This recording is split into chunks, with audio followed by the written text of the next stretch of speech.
Hi, I want to do a quick video about psychoneuroimmunology, a very new area of medicine it's not that new, it's relatively new, but I mean, it is using ideas that are very, very old. Like, the whole idea of the new age, I don't get why all this stuff is so, I guess, what people call foreign or mysterious, because it's all based on very, very old things.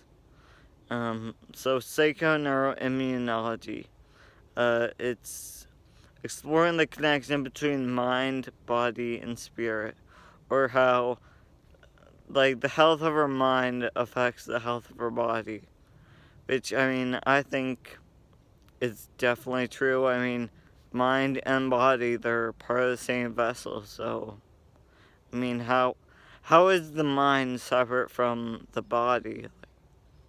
The brain controls everything. Like I learned in psychology when we learned about people with multiple personality disorder. The brain changes so malleable that when they've done like MRI scans or PET scans, or so they've done electromagnetic imaging of people's brains during the like shift in personalities, and so one personality could be like completely healthy and the other one is diabetic and needs bifocals. And there are cases of people with in a different personality. They're fluent in a bunch of languages or different languages. They can speak different languages, and when they're their regular self or some other personality, they go, I don't study those languages. I know nothing of those languages. So I mean, the brain definitely has a control over the body. Psychoneuroimmunology. First thing you need to know is definitely the chakras, which, I mean, most people in the West, I guess, through yoga know. Hopefully you know about the 7 main chakras. I mean, I think, there are 108 in total. And there are tons of chakras. Like, there's ones on the back of the head. There are chakras within chakras. There are hand chakras. Oh no, I feel like chakras kind of relate to like acupressure points. Acupuncture. Because, I mean, the first thing you should know about the chakras is they correspond with the glands in your endocrine system. So the first one is Muladhara. That's the one they would call the untouchables, where they're most active, or their other chakras are blocked, and their only activity is in Muladhara. So the untouchables, the like lowest class in society.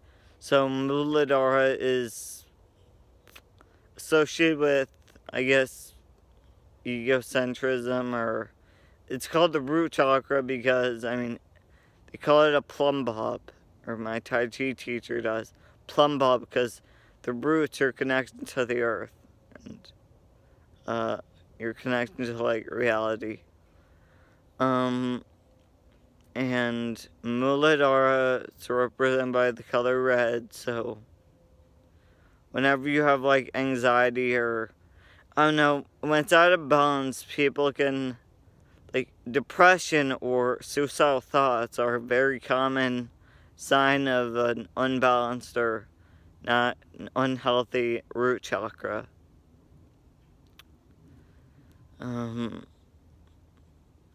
So I mean, just like color therapy, they use the color red for that because, or just a low vibration, like,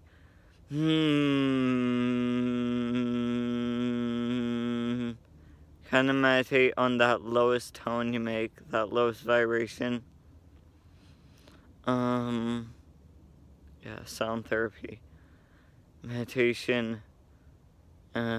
Muladhara is the first one. You can see that the most active in people. Like, I think if they do eat meat, then if they're not at least vegetarian, then they're, stuck on Muladhara.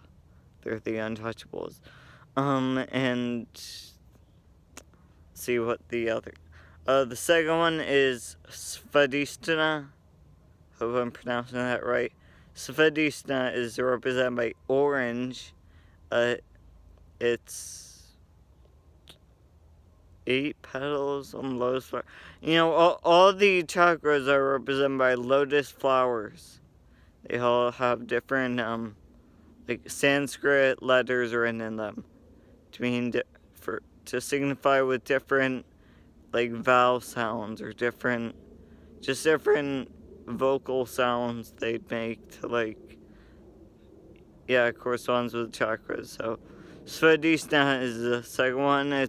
Or sacral chakra. It's kind of right below the navel. And the Muladhara is at the base of the spine. So Svadhisthana is associated with, I guess, like business or like business. And there's Manipura, the third chakra. I think Manipura is like the solar plexus. It's like your belly button. It's Manipura is associated with creativity, confidence. Like the color yellow is important. So I mean, I think a good way to, like, get all these chakras in balance is just, like, go outside and do some physical activity. Like, it could be yoga, it could be qigong, it could be tai chi, it could be tennis, it could be, I guess, football, it could be gymnastics, cheerleading, it could be, I don't know, horseback riding, or swimming, or archery. Archery is a good one.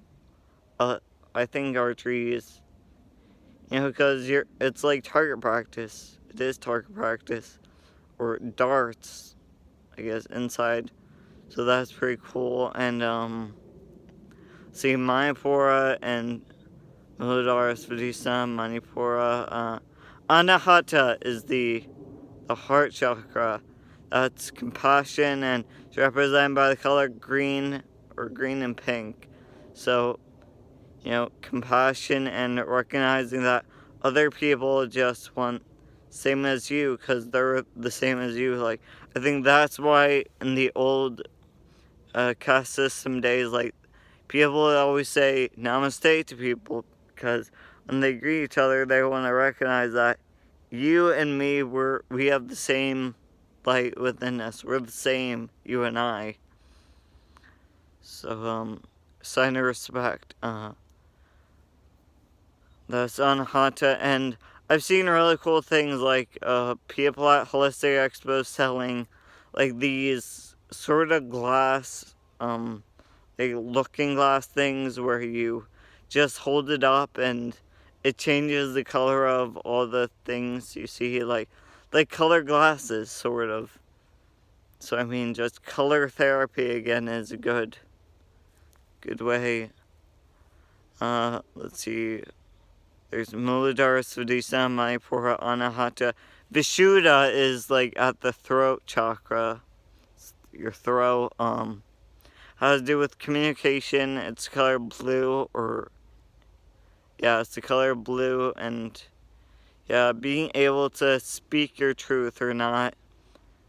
I guess hold back your own thoughts, or because I mean, if it's out of balance, it's your things you're trying not to say. Things you're trying not to say. So when it's healed, then you start taking things from the subconscious or things that you think other people don't really want to hear, and you're making your statement heard. You're making a speech or whatever. You're not telling any lies. There's Ajna chakra. I think that's the most popular one. Third eye. Ajna would be pineal gland. It's like right here, in between the eyebrows, slightly up. I mean, what I do for that, like, as much as I can, I do the tongue mudra, Kasari mudra. It's, like, just your tongue up on the soft palate, like, bend it back, and, yeah. And I mean, there are, like, different yoga kriyas, and, just third eye, I guess, just light entering it is really good, or just be aware of this area on your face all through the day. And last one, Sahasrara, which is like the most achieved, enlightened, completely, it's associated with magical powers of like prediction or foretelling the future, or I guess prophecy, and I mean Ajna is kind of with that too. So third eye and crown chakra. So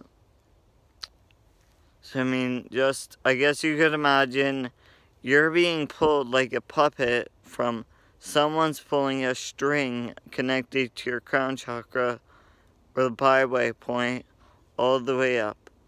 Byway is where light and all the, I guess, spiritual energy of the world enters it can enter your head.